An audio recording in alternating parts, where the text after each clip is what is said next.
What up, Long Beach? It's Tyler. Welcome back to your home for local sports. This CIF baseball video is brought to you by Naples Rib Company.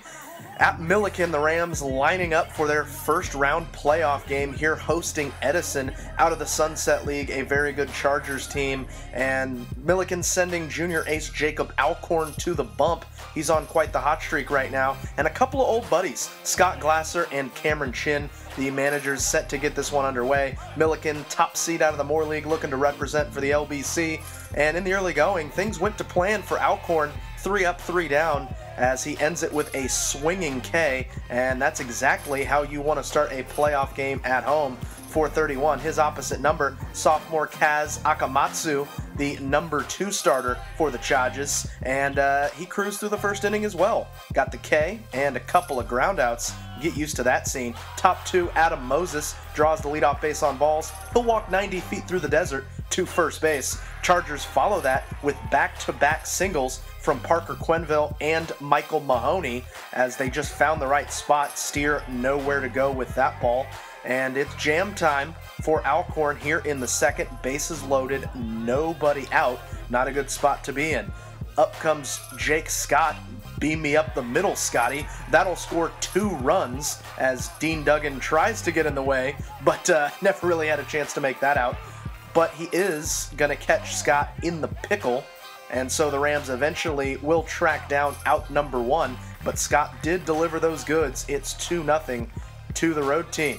Next batter, Kevin Ando, with a great piece of hitting, just doing his job. Sac fly to center is going to score Mahoney fairly easily. And just like that, Edison clears those bases and they lead 3-0. Later in the inning, Alcorn's not out of the rain, snow, or sleet yet as he walks Nick Mailman to load the bases again. But he does get Brian Shales to pop out harmlessly to limit the damage in that second inning, but 3 runs is a big crooked number. The Rams do try to bounce back in the bottom half of the inning. Spencer Steer going to reach on this throwing error, and he's chugging his way into second. Good hustle by the sophomore as he's into scoring position right away. In steps fellow sophomore Griffin Keller, and Griffin gets this one right down Spooner Street. That'll score Steer and put the Rams on the board, as it's now 3-1. They could not cash in Keller, and Edison responds with a run in the third to go up 4-1, but Millikan looking to rally after Chase Ambrose's leadoff single. Unfortunately, that's going to be a double play. Nice work for the tag and the throw over at the Keystone by Wyatt Adams, and the rally is ended. We move to the bottom of the 4th.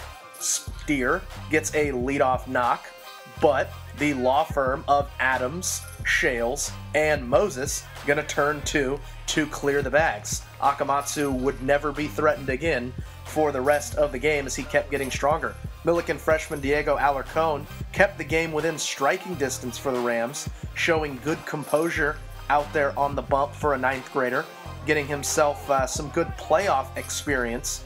He went the final 4 innings, allowed just 3 hits and no runs to give the Ram offense a chance to come back. Unfortunately, Akamatsu going for his first complete game of the season, and he was cruising here in the 7th inning. Gets the K, just his 2nd and only the 3rd of the game. Then he gets his 5th ground out to shortstop, and for the final out, induces the fly ball into center field, and Edison gets the victory. They're moving on. Akamatsu, a complete game, 4 hits, 1 unearned run, and no walks as he does his thing, and Millikan sees their season end on their home turf. Playoffs aren't done here in the LBC. You want the rest of that coverage, keep it locked right here. Your home for Long Beach Sports.